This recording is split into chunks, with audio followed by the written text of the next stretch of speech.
Hi everybody, it's Dandruff with your news cartridge for Thursday, June 7th, 2018. Welcome to the show today. We've only got one more episode before E3, and then I'll be taking a 2-week break. If you want to jump around in today's episode or learn more about any of the stories I talk about today, timestamps and reference links are all in the description below. Today's top story is a bit of a continuation from yesterday, where Valve said they would allow practically anything onto Steam. They also told people to prepare themselves for games they might find offensive or deem should not exist being for sale. Today, Jim Sterling released a video called Valve Endorses AIDS Simulator, a game about contracting the disease and then killing everyone in Africa in order to stop it from spreading. And after yesterday's message about Valve allowing everything, Valve removed it, along with 3 other games: ISIS Simulator, Triggering Simulator, and Asset Flip Simulator. All of these games think they're funny because if you just put Simulator at the end of any title, it's automatically hilarious, right? Valve is being a little unusual and actually giving us some information for a change, with VP of Marketing Doug Lombardi saying Active Shooter, in their opinion,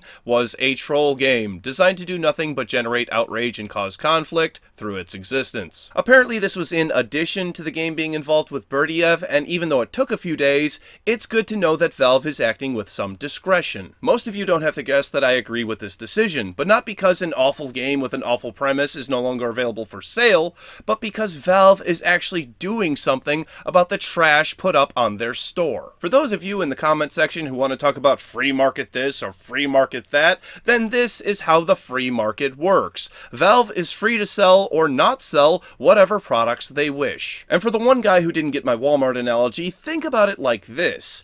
If Walmart were to sell a particular plunger that always gave you splinters when you used it, and people always complained about it giving them splinters, then it is in their best interest to remove that product from their shelves before they become known as the Splinter Plunger Store. So if this is the sort of Valve actually starting to give a shit, then I guess I can get behind the idea of allowing everything onto Steam. And here's one thing I have a problem with that I have said before.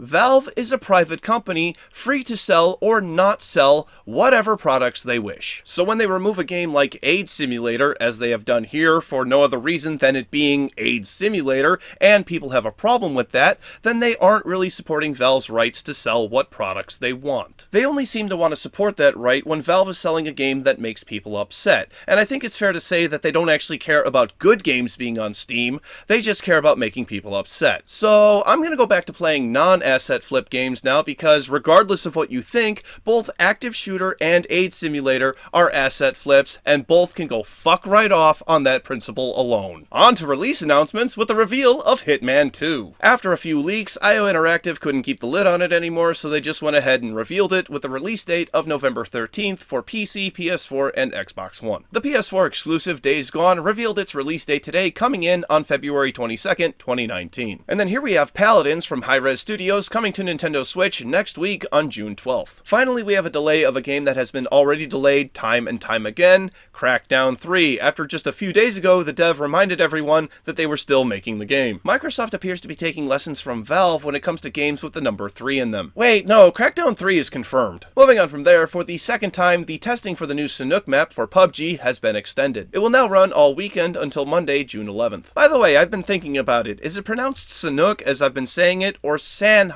I realize I might have been saying it wrong this whole time. Here's a quick one because there isn't really much information about it. Walmart Canada has leaked a bunch of pre-order deals for games being shown off at E3 next week, including Death Stranding. If you want to go check out the Canadian prices, there's a link down below. Atari is hoping to jump in on the classic console craze with the Atari VCS. They aren't going through it though without some problems. First of which is their demo showing Tempest 4000 running on it. The developer was completely unaware this was being done. According to him, his contract mentions nothing about the game being put on the VCS, and the VCS didn't even exist when he signed his contract. Along with him being unaware, the demo was done on a Linux PC, a machine much different from the VCS. Tempest 4000 does not have a Linux version, meaning Atari would have had to have run this demo through Wine, an emulator for Linux that allows you to run Windows programs. So, in an official demo for the Atari VCS, we have a game that is not supposed to be on it, running on an operating system that it doesn't support, through the use of an emulator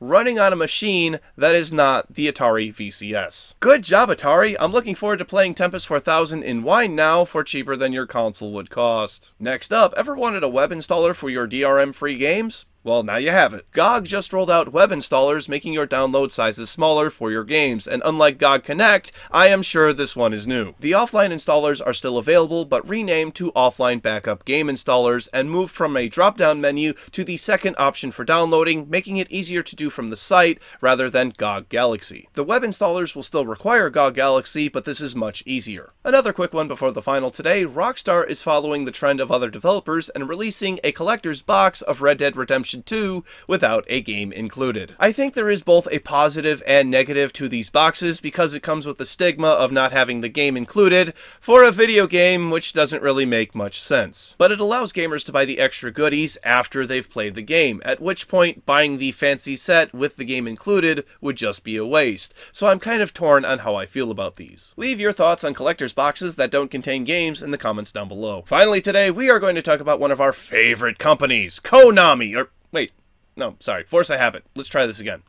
We're going to talk about one of our favorite companies, GameStop. Yeah, that's right. The company is fine, just fine, everything is fine, and to show how fine everything is doing, they're going to start selling one of the most video game related products there is.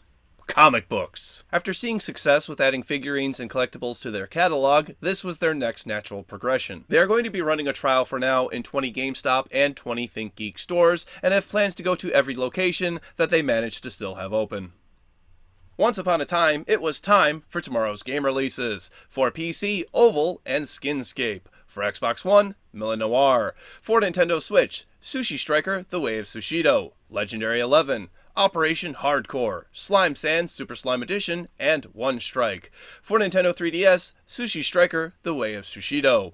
Thank you very much, everybody. This has been News Cartridge. I am Dandruff. I will see you tomorrow. And I tried so hard to write a Lego joke, but I just couldn't put the pieces together. It was a real pain in the Duplo. Click up here to watch the bonus episode for today's show. Click down here to watch yesterday's episode, which was about Valve allowing everything onto Steam. And click over here to subscribe to my wonderful, wonderful channel. Thank you. See you tomorrow for Friday. One more episode before E3. Bye-bye.